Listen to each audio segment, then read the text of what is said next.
নমস্কাৰ মৰমৰ ছাত্ৰ ছাত্ৰীসকল, আজি আমি ষষ্ঠমান শ্ৰেণীৰ আমাৰ বিজ্ঞানৰ পাৰ্ট 1ৰ প্ৰথম যিটো চেপ্টাৰ আছে বিজ্ঞানৰ বিচিত্ৰ জগতখনৰ অনুশীলনীৰ প্ৰশ্নবোৰ আলোচনা কৰি 1 নম্বৰ আছে খালী ঠাই পূৰ কৰা।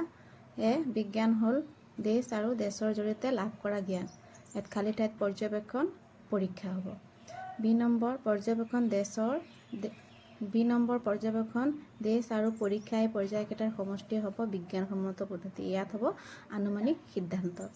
চি নম্বৰ দেশৰ বাবে আমি খাদ্য খাওঁ, বৃদ্ধিৰ বাবে আমি খাদ্য খাওঁ। বৃদ্ধিটো ইয়াত লিখি দিবা। ডি পঞ্জাৱত মানুহে প্ৰধানকৈ দেশ খায়, ৰুটি খায়। ইয়াত ৰুটি লিখি।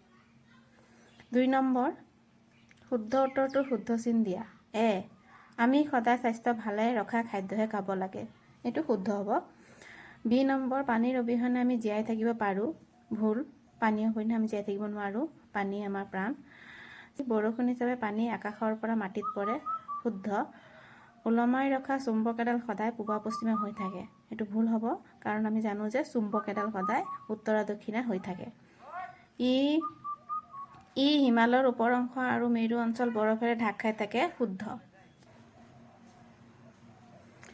3 নম্বৰ প্ৰশ্নবোৰ হৈছে চমু উত্তৰ দিয়া। মহাকাশচাৰীয়ে মহাকাশত পৃথিৱীখনক কিহৰ নিচিনা দেখে? বি কম্পাছৰ মূল বস্তু কি? চি ওলমাই ৰখা চুম্বক এডাল কোন দিশত মুখ কৰি থাকে? ডি নাবিকসকলে সাগৰত কিদৰে জাহাজৰ দিশ নিৰ্ণয় কৰে?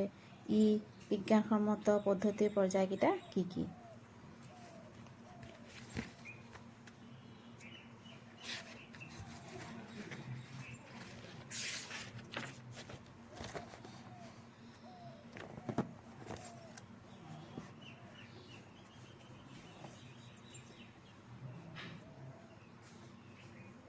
নম্বৰ প্ৰশ্নটোৰ উত্তৰ আমি লিখিব পাৰিম মহাকাশচাৰীয়ে মহাকাশত পৃথিৱীখনক এটা নীলা মাৰ্বলৰ নিচিনা দেখে।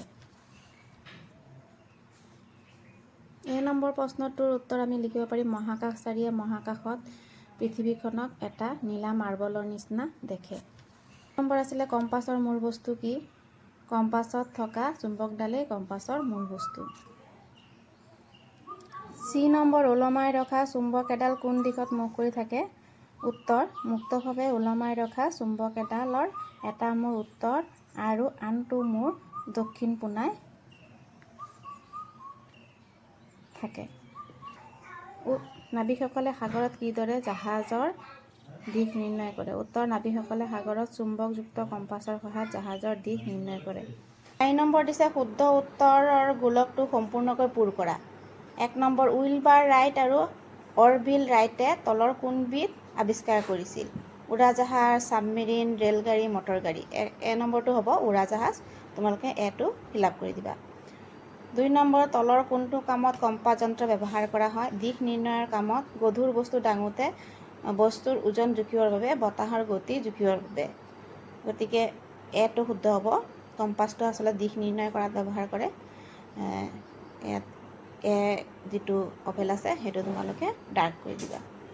গতিকে ছাত্ৰ ছাত্ৰীসকল, তোমালোকৰ যদি ভিডিঅ'টো ভাল লাগে লাইক কমেণ্ট শ্বেয়াৰ এটা কৰিবা আৰু মোৰ চেনেলটো ছাবস্ক্ৰাইব কৰি দিবা। ধন্যবাদ।